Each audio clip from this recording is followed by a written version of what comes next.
Chinese companies have the cheapest products, but what looks like a good deal at first will really cost you a lot more in the end.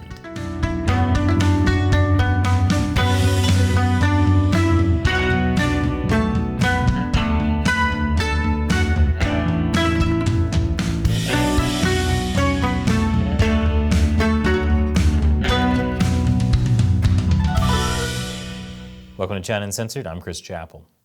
If you were one of the over 100 million people to tune into the Super Bowl this year, you may have seen this ad. It's for an e-commerce site called Temu. And if you've never heard of it and you're wondering how it can afford millions of dollars to buy seconds of airtime during the Super Bowl, you're not alone. How could something be so big without me ever hearing about it until now? This is just like when I found out about Olivia Rodrigo last week. Is my finger that far off the pulse?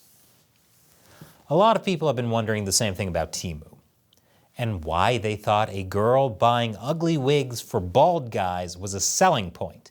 Also, if you're buying a wig that's under $10, it's for sure made from possum hair. Hope that wig comes with rabies shots. I'm not sure if that or the Addams Family style shoes walking themselves down the stairs was weirder. I have to say though, it kind of represents the company. Their tagline is "Shop like a billionaire," and if you see their website, you'll know why. It's got a lot of strangely cheap and weird stuff on it. With just $20, you could buy a pair of shoes, a 32-in-1 screwdriver set, wireless earbuds, 5 pairs of socks, and whatever this thing is. Best $20 investment ever. If this is how billionaires shop, that explains why they're so weird. You wanted this cute round cat pillow? Well, here you go. And what the heck is this? If you gave it to your crush, they wouldn't know if it was flirting or a threat. Temu is in fact a real company that was founded last year in the US, although its parent company, PDD Holdings, is Chinese. It also owns popular Chinese e-commerce site Pinduoduo, which has been around since 2015. Temu claims on its website it uses a consumer-to-manufacturer model, which is where consumers come up with an idea and get a company to make it for them. I'm not going to get into too much about how their business model works here, but let me know if you want us to do an episode about how Chinese e-commerce sites work. Or if you'd like us to do an episode on what kind of sociopath would actually buy this creepy cat harassing instrument. Temu claims that it has suppliers from all around the world, but Temu is selling a lot of consumer-targeted goods that for 2 decades have been made in China. The difference is that those items used to be sold by companies like Walmart and Target. It seems pretty clear that with all Pinduoduo's contacts in China, most of the sellers are from China. Truly shocked a more reputable distributor isn't behind this nightmare fuel. Temu isn't just Pinduoduo trying to dip its feet into the American market, though. It's trying to take out American companies like Amazon and Walmart in the process. Temu reportedly already has more downloads of its app than either Walmart or Amazon, which doesn't bode well considering it's only been in existence for about 5 months at this point. And I know some of you might be thinking, wait, are you trying to make me feel bad for Walmart and Amazon? I know, they're terrible. But this would be like being happy that the bear traps in your town were removed and replaced with landmines. This isn't just another story of a tech startup disrupting an industry. When Chinese companies enter a market, it's not to compete on equal ground and win through merit. They use a slash and burn approach to business that allows them to take over whole markets, thanks to a number of illegal government subsidies and shady business practices. I'll explain more after the break. Welcome back. If you're wondering how Chinese e-commerce sites like JD.com, Alibaba, and Pinduoduo can sell stuff so cheap, it's because they're not playing on an even field. Most products made in China are cheap because, besides the obvious, the Chinese government is giving them a leg up. For example, China doesn't let the value of its currency rise and fall naturally. That means the yuan stays artificially low so that things made in China can be sold at lower prices in other countries. This is great for Chinese companies' profits, but over the last couple of decades, it has wiped out other countries' manufacturing. to the point where consumers all over the world are now dependent on China. Which is like saying, yeah, these landmines aren't great, but at least they're cheaper than all those bear traps. Another way China keeps costs down is through low-cost labor. Sometimes free labor. China's re-education through labor system forces prisoners to make things for little or no pay. And those goods are being shipped around the world. Which sounds bad, but thank goodness all Chinese prisoners deserve to be there and aren't just being punished for no good reason. Boy, that would be evil, right? We know China is using prison labor because back in 2012, an SOS note from a prisoner in China made headlines when a woman in Oregon found it in her Halloween decorations. It said, if you want to see something really scary, you should see how they're treating us. Okay, that's not actually what the note said, but my advice to all you enslaved Chinese dissidents out there is, when you risk your life to write a desperate note for help in not your native language, at least try to make it funny.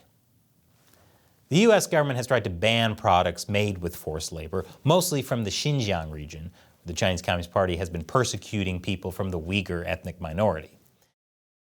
Beijing's central planners pay companies in eastern China to open factories in Xinjiang and train Uyghur workers, and the Xinjiang local government gets paid to build factories near Uyghur detention camps. I actually interviewed a number of former detainees who were put to work. Their communications were monitored. They were paid in a year what they should have been paid in a month. So Western companies that pay their workers any sort of decent wage are going to have a hard time competing with China's slave labor. Do you know how evil you have to be to make the way Amazon treats its employees seem saintly by comparison? Their drivers have to pee in Gatorade bottles? So what? At least they can afford to buy Gatorade. The same goes for the environment. Well-enforced environmental regulations make it costly to pollute, and that drives up manufacturing costs for companies in the US and Europe. China has lots of environmental laws on its books, but they're often not enforced. That's how almost 60% of China's groundwater became polluted, and how the air around Beijing can look like this. Beijing residents are looking at how the people near the toxic train wreck in East Palestine, Ohio are reacting and thinking, first time? Whatever the Chinese Communist Party may say about wanting to be carbon neutral by 2060, they're actually only concerned with generating low-cost power, which is why China is still building coal plants. Another way the CCP makes it harder to compete with Chinese companies is through subsidies. The government has been known to give subsidies for things like energy and land in industries it wants to boost. When China identified steel as a strategic industry in the early 2000s, its government ramped up steel production with massive subsidies. Total energy subsidies to Chinese steel from 2000 to mid-2007 reached $27.1 billion. And that conservative estimate may be just the tip of the iceberg. China flooded the market with cheap steel, making it hard for other countries to stand up against them, figuratively and literally. Man, that's some cheap steel. As a result, a lot of American manufacturers went out of business, to the point that the US government called it a national security issue. China's steel dumping violated World Trade Organization rules, so the US slapped China with anti-dumping and anti-subsidy tariffs, which China can afford on account of all that money they're saving by not paying their workers. Another advantage China has is that instead of doing its own research and development, which takes a lot of money, it just steals technology from other countries. The US alone loses hundreds of billions of dollars a year to China's intellectual property theft. And while some of that goes to advancing things like China's space program, it's also used to make cheap knockoffs that drive consumers away from the original products. You know how annoying it was in college when you put a bunch of time and effort into a project, then that one group member shows up at the last minute to take credit for everything? Well, China's like that, only they're not in your group, and they use slave labor. On top of all that, when you order a product on Temu, the cost of postage is artificially low. The price of shipping a package from China to San Francisco is lower than shipping it from LA to San Francisco. That's due to an agreement with the Universal Postal Union. You see, China is classified as a developing country, so it enjoys lower postal rates than developed countries, which means the US and Europe have to subsidize China's cheap shipping.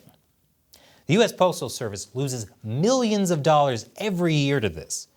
So if you're wondering why the post office is constantly going bankrupt, besides all the general incompetence, it's also China's fault.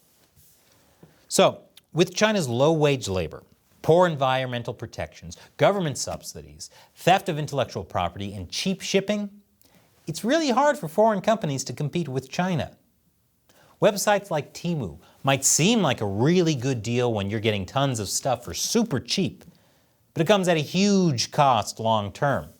And that cost is destroying other countries' economies. So yeah, this is a threat. So what do you think about cheap Chinese products from places like Temu? Let us know in the comments below, and be sure to leave that like the algorithm so loves. Remember, China Uncensored is supported mainly by viewers like you. You can support us for as little as $1 per episode on the crowdfunding site Patreon or the exclusive social media site Locals. And as a thanks to viewers who support the show, I answer their questions at the end of each episode. Today's question comes from Kim Ryu on Locals, who asks, how does China take our intellectual property? How do they use it? And I hope you guys stay on YouTube to spread the word on the CCP. Thanks for being around. Don't worry, Kim Ryu, we're not planning on going anywhere. So how does China use IP theft? For many years, the CCP has stolen foreign technology through forcing foreign companies to form joint ventures with Chinese companies if they wanted access to the Chinese market. In many cases, this means that the Chinese company gets access to the foreign company's trade secrets. This is like someone purposefully infecting themselves with that fungus parasite from The Last of Us because think of the profits! The CCP also gets trade secrets through industrial espionage, hacking, and administrative approvals. If foreign firms refuse to hand over tech secrets, the government will often carry out police raids on their offices under the pretext of investigating a violation of Chinese law. It's like they saw what Nixon did during Watergate and thought his only mistake was not going far enough. So what does China use this IP theft for? Everything. It could be something as small as selling knockoff Yeezys for $10 on Temu. Or it could be driving foreign firms to bankruptcy so they can take over the entire industry. That's what happened when a Chinese state-owned wind turbine manufacturer, Sinovel, stole trade secrets from an American company. Sinovel signed an $800 million contract with the American company ASMC. But then they stole their technology and refused to pay them. This case was unusual, though, in that Sinovel was actually prosecuted and found guilty in a U.S. court of stealing trade secrets. But ASMC had already lost $1 billion in assets and had to lay off 700 employees. Sure, Sinovel had to pay tens of millions of dollars to ASMC, but in the end, they're still in business and they've gotten the technology they need to help China take over the renewable energy market. So overall, it was still a win for the CCP. Thanks for your question, Kim Ryu, and thanks for supporting China Uncensored on Locals. If you're not a supporter already, join us on Locals. For a small monthly contribution, you can chat directly with me, Matt, and Shelley, and with other China Uncensored fans in our own social media space. You'll also get other cool perks, including the ability to ask me a question I can answer on the show. The link is below. Once again, I'm Chris Chappell. Thanks for watching China Uncensored.